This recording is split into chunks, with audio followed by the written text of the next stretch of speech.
بسم اللہ الرحمن الرحیم۔ جیسا کہ سب جانتے ہیں کہ تقریباً 2.5 ماہ سے زیادہ عرصہ ہونے کو ہے کرم کا راستہ بند ہے۔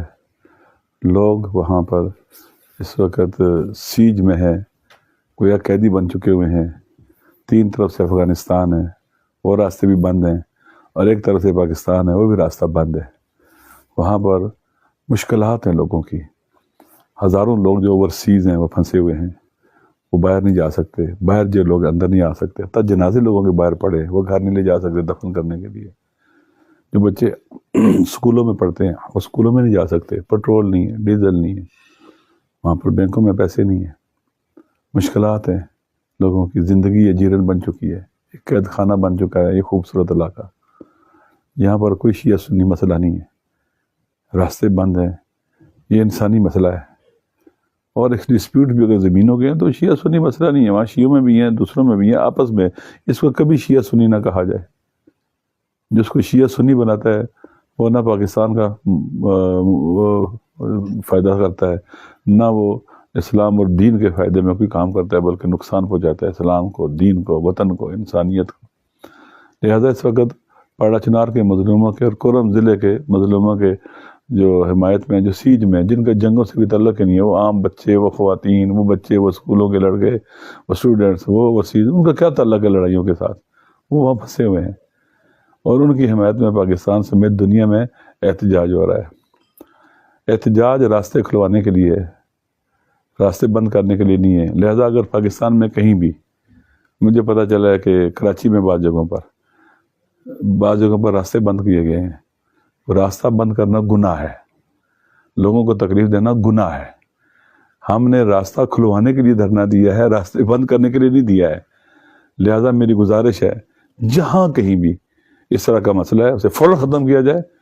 یہ غیر قانونی کام بھی ہے، لا قانونیت بھی ہے، اس سے دور رہے۔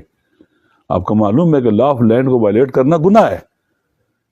یہ جو پاکورم کا راستہ بند کیا ہوا یہ گناہ ہے، یہ جنگی جرائم میں سے ہے کہ انہیں مشروط کرنا کہ تم لوگ یہ کرو گے تو آپ راستے کھولیں گے، نہیں تم بند رہو گے، پھر قیدی رہو گے، بے شک 10 سال ہی نہ گزر جائیں۔ اپنے جرائم کو، اپنی نالائکیوں کو، اپنی نااہلی کو چھپانے کے لیے وہاں کے لوگوں کو متہم کیا جا رہا ہے اور وہاں کے لوگوں کو الزام دیا جا رہا ہے۔ لہذا پاکستان میں جہاں کہیں بھی دھرنا ہے، میری گزارش ہے کوئی راستہ بند نہیں ہونا چاہیے۔ لوگ مریض ہو سکتے ہیں، ایمبولینس ہو سکتی ہے، کوئی اپنے کام پہ جا رہا ہے، کوئی واپس آ رہا ہے، کوئی بیمار ہے، کوئی مشکل کا شکار ہے، ہم نے راستے بند نہیں کرنے۔ میں پھر کہہ رہا ہوں، راستے بند کرنا گناہ ہے، غیر قانونی ہے، غیر شرعی ہے، غیر انسانی ہے۔ لہذا میری گزارش یہ ہے کہ کہیں کوئی راستہ بند نہیں ہونا چاہیے، کہیں بھی۔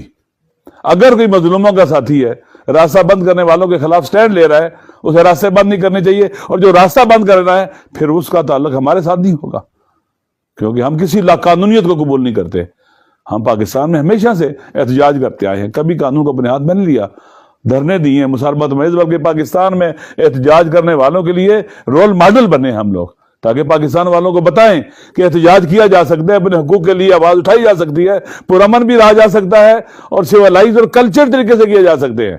نہ کسی کی املاک کو نقصان پہنچایا جا سکتا ہے۔ اگر آپ کسی کی ملکی املاک کو، چیز کو نقصان پہنچائیں گے، گناہ بھی ہے، ضامن بھی ہے، پیسے دینا لازم ہے اس کو، چاہے وہ پبلک پراپرٹی ہو، سرکاری عمارتیں ہوں، جو بھی ہوں، کسی کو بھی نقصان پہنچانا گناہ ہے۔ لہٰذا ہم نے پرامن دھرنے دینے ہیں، قانون اور آئین کے مطابق دھرنے دینے ہیں، اور پھر ہمارے صبر کا کوئی امتحان نہ لے، ہمیں کوئی تھکا نہیں سکتا، ہم تھکنے والے نہیں ہیں، یہ ذہن میں رکھ لیں۔ اس لیے ضروری ہے کہ ہم مسالمت آمیز طریقے سے، پرامن طریقے سے دھرنے دیں، کہیں کوئی راستہ بند نہ کریں۔ پھر کہتا ہوں راستہ بند کرنا گناہ ہے، اور ہم نے ظلم بھی ہے یہ۔ لہذا اس طرف کوئی بھی نہ جائے، اور مجھے امید ہے کہ ہمارے باشعور، بابصیرت لوگ، ساتھی جو راتوں کو گھروں سے باہر بیٹھے، ہماری مائیں، بہنیں، بچیاں، ہمارے بچے جو کرم کے مظلوموں کے ساتھ اظہار یکجہتی کرنے کے لیے بیٹھے ہوئے ہیں، وہ انشاءاللہ العزیز اسی طرح سے پرامن طریقے سے بیٹھے رہیں گے ان مظلوموں کے ساتھ۔ انشاءاللہ فتح مظلوموں کی ہوگی اور ظالم شکست کھائیں گے۔ السلام علیکم ورحمۃ اللہ وبرکاتہ۔